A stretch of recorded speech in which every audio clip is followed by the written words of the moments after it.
एक ऐसी साड़ी जिसे पहनने के साथ साथ आप भी खा सकते हैं। और आखिर 200 साल पुराना एक लिंग 73 लाख रुपए में क्यों बिका? ये लिंग किस इंसान का है? और आखिर विराट कोहली के बैट पर MRF क्यों लिखा रहता है? और अगर कोई प्रधानमंत्री की गाड़ी पर हमला कर दे तो क्या होगा? और एक ऐसा देश जहां सड़क पर झाड़ू लगाने वाले सफाई कर्मचारी की सैलरी है 6 लाख प्रति महीने। और एक ऐसी जनजाति जहां रहने वाले सभी लोगों की आंखें हैं नीली। और मुकेश अंबानी एक दिन में कितना पैसा कमा लेते हैं, जानने के लिए बने रहिए हमारे आज के इस वीडियो के साथ अंत तक। नंबर 9 दोस्तों, आपने तरह तरह की महंगी और अनोखी साड़ी देखी होंगी और खरीदी भी होंगी, लेकिन क्या आपने एक ऐसी साड़ी देखी है जिसे पहनने के साथ साथ खाया भी जा सकता है? जी हाँ दोस्तों, हम आपको एक ऐसी साड़ी के बारे में बताने जा रहे हैं जो पहनने के साथ साथ खाई भी जा सकती है। केरल के एक फैशन डिजाइनर अन्ना एलिजाबेथ जॉर्ज ने ऐसी ही एक साड़ी बनाई है। अन्ना ने इस साड़ी को स्टार्च बेस्ड वेफर पेपर से बनाया है। साड़ी में डिजाइन डालने के लिए उन्होंने गोल्डन लस्टर डस्ट का इस्तेमाल किया है। खाने वाली दुनिया की पहली और अनोखी ये साड़ी 5.5 फीट लंबी है और इसकी कीमत है तकरीबन 30 रुपए। आपको बता दें कि अन्ना एक फैशन डिजाइनर होने के अलावा कुकिंग में भी महारत हासिल रखती है। उन्होंने इस पूरी साड़ी को किचन में ही डिजाइन किया। वैसे इस साड़ी में चींटी तो नहीं लगेगी ना। नंबर 8 दोस्तों, आपने दुनिया में बहुत सारी अजीबो गरीब चीजों की खरीद बिक्री के बारे में सुना होगा, लेकिन क्या आपने किसी इंसान की पेनिस की खरीद बिक्री के बारे में सुना है? आपको जानकर हैरानी होगी कि फ्रांस के सम्राट नेपोलियन बोनापार्ट के पेनिस की कई बार खरीद बिक्री हो चुकी है और इस सम्राट का पेनिस आज भी अमेरिका के एक फैमिली के पास मौजूद है। आप सोच रहे होंगे कि नेपोलियन की मृत्यु तो 1821 में ही हो गई थी, तो फिर इसका पेनिस आज भी दुनिया में कैसे मौजूद है? तो इसकी वजह यह है कि नेपोलियन की मृत्यु के बाद एक अंग्रेज डॉक्टर ने इसका पोस्टमार्टम किया और पोस्टमार्टम के समय इस नेपोलियन का पेनिस काटकर अपने पास रख लिया। डॉक्टर ने इसे इटली के एक पादरी के हाथों में बेच दिया। इसके बाद भी कई लोगों ने इसे खरीदा। अंत में 1977 में जॉन के लैटिमर नाम के अमेरिकन एक शख्स ने इस पेनिस को 73 लाख रुपए में खरीदा और यह आज भी उनकी फैमिली के पास है। नंबर 7 दोस्तों, एक तरफ जहां हमारे देश के सफाई कर्मचारी बदहाली में जिंदगी जीने को मजबूर है, वहीं दूसरी तरफ जापान के सफाई कर्मचारियों को इतना वेतन मिलता है जितना यहाँ एक अच्छे इंजीनियर और डॉक्टर को भी नहीं मिलता। जी हाँ दोस्तों, जापान में सड़कों को साफ करने वाले सफाई कर्मचारी को मंथली सैलरी $8,000 यानी कि तकरीबन 6 लाख रुपए मिलती है। इस देश में सफाई कर्मचारी को सिर्फ पैसे ही ज्यादा नहीं मिलते, बल्कि उन्हें पूरा सम्मान भी मिलता है। इस देश में सफाई कर्मचारी को हेल्थ इंजीनियर बोला जाता है और सबसे खास बात यह है कि यहाँ हेल्थ इंजीनियर बनने के लिए भी एक बैचलर कोर्स करना पड़ता है और नौकरी हासिल करने से पहले उन्हें रिटन टेस्ट और इंटरव्यू भी पास करना होता है। पैसे की बात तो छोड़ ही दीजिए, क्या हम अपने देश में सफाई कर्मचारियों को जापान की तरह इज्जत नहीं दे सकते?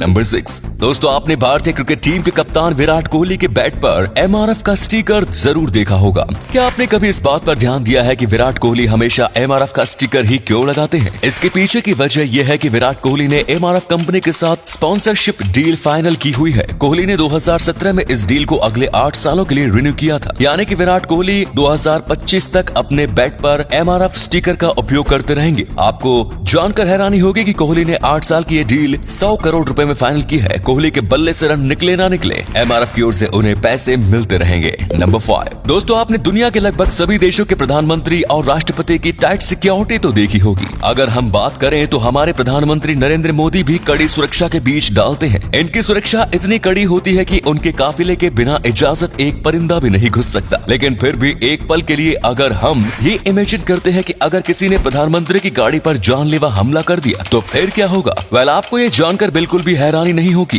कि इस हमले में प्रधानमंत्री का बाल भी बाका नहीं होगा और हमला करने वाले इंसान को मौत के सिवा कुछ नहीं मिलेगा। हमारे प्रधानमंत्री जिस कार में चलते हैं वो कार दुनिया के सबसे सुरक्षित कारों में से एक है, जिस पर बड़े से बड़े हथियारों से किए गए हमले का भी कोई असर नहीं होता। इसलिए प्रधानमंत्री को नुकसान पहुंचाना किसी के लिए भी नामुमकिन है। नंबर 4 दोस्तों, आपने अपनी जिंदगी में ऐसे लोगों को जरूर देखा होगा जिनकी आंखें नीली होती हैं। नीली आंखें पूरी दुनिया में बेहद दुर्लभ है, लेकिन दुनिया में एक जगह ऐसी है जहां रहने वाले सारे के सारे लोगों के पास नीली आंखें हैं। ये जगह है इंडोनेशिया का ब्यूटॉन आइलैंड। इस आइलैंड के साउथ ईस्ट सुलावेसी इलाके में रहने वाले ब्यूटॉन जनजाति के लोगों के बीच नीली आंखें बेहद कॉमन है। यहाँ के लोग वार्डेनबर्ग सिंड्रोम नाम के एक रेयर जेनेटिक डिसऑर्डर से ग्रसित है। यही वजह है कि यहाँ के लोगों की आंखें नीली होती है। नंबर 3। 98 बिलियन डॉलर की संपत्ति के साथ ही मुकेश अंबानी इस समय इंडिया के और एशिया के सबसे अमीर और दुनिया के 10वें सबसे अमीर व्यक्ति हैं। मुकेश अंबानी की संपत्ति जितनी तेजी से बढ़ रही है, उसे देखते हुए आप भी ये सोचते होंगे कि आखिर मुकेश अंबानी एक दिन में कितना कमाते होंगे।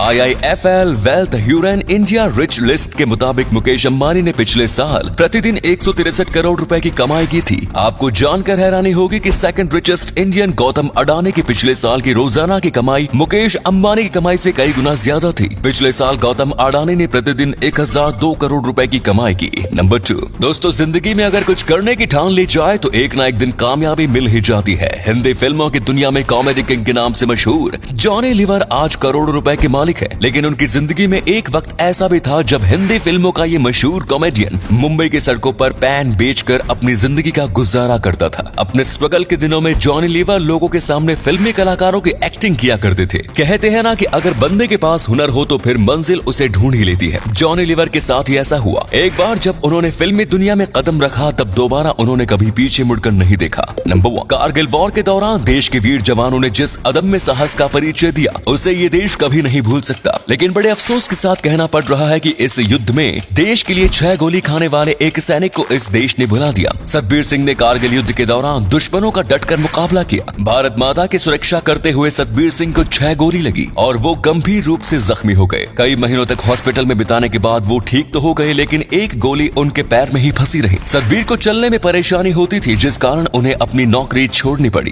कारगिल युद्ध में शहीद होने वाले या जख्मी होने वाले सैनिकों को सरकार ने नौकरी, जमीन, पेट्रोल पंप या गैस एजेंसी देकर सम्मानित किया, लेकिन लंबे समय तक हॉस्पिटल में भर्ती रहने के कारण उन्हें कुछ भी नहीं मिला। ऑफिस का चक्कर लगाने के बाद उन्हें 1 एकड़ जमीन तो मिली, लेकिन 4 साल बाद वो जमीन भी वापस ले ली गई। 53 साल के हो चुके सतबीर अपना गुजारा करते हुए जूस की दुकान चलाते हैं, जिससे उन्हें रोजाना बमुश्किल 500 की कमाई हो पाती। उम्मीद है आपको आज की ये वीडियो पसंद आई होगी। अगर हाँ तो इस वीडियो को लाइक करें। इनमें से कौन सा फैक्ट आपको सबसे ज्यादा अच्छा लगा, कमेंट्स में जरूर बताएं। इस तरह के और भी इंटरेस्टिंग फैक्ट वीडियोस देखते रहने के लिए चैनल को जरूर सब्सक्राइब करें। धन्यवाद।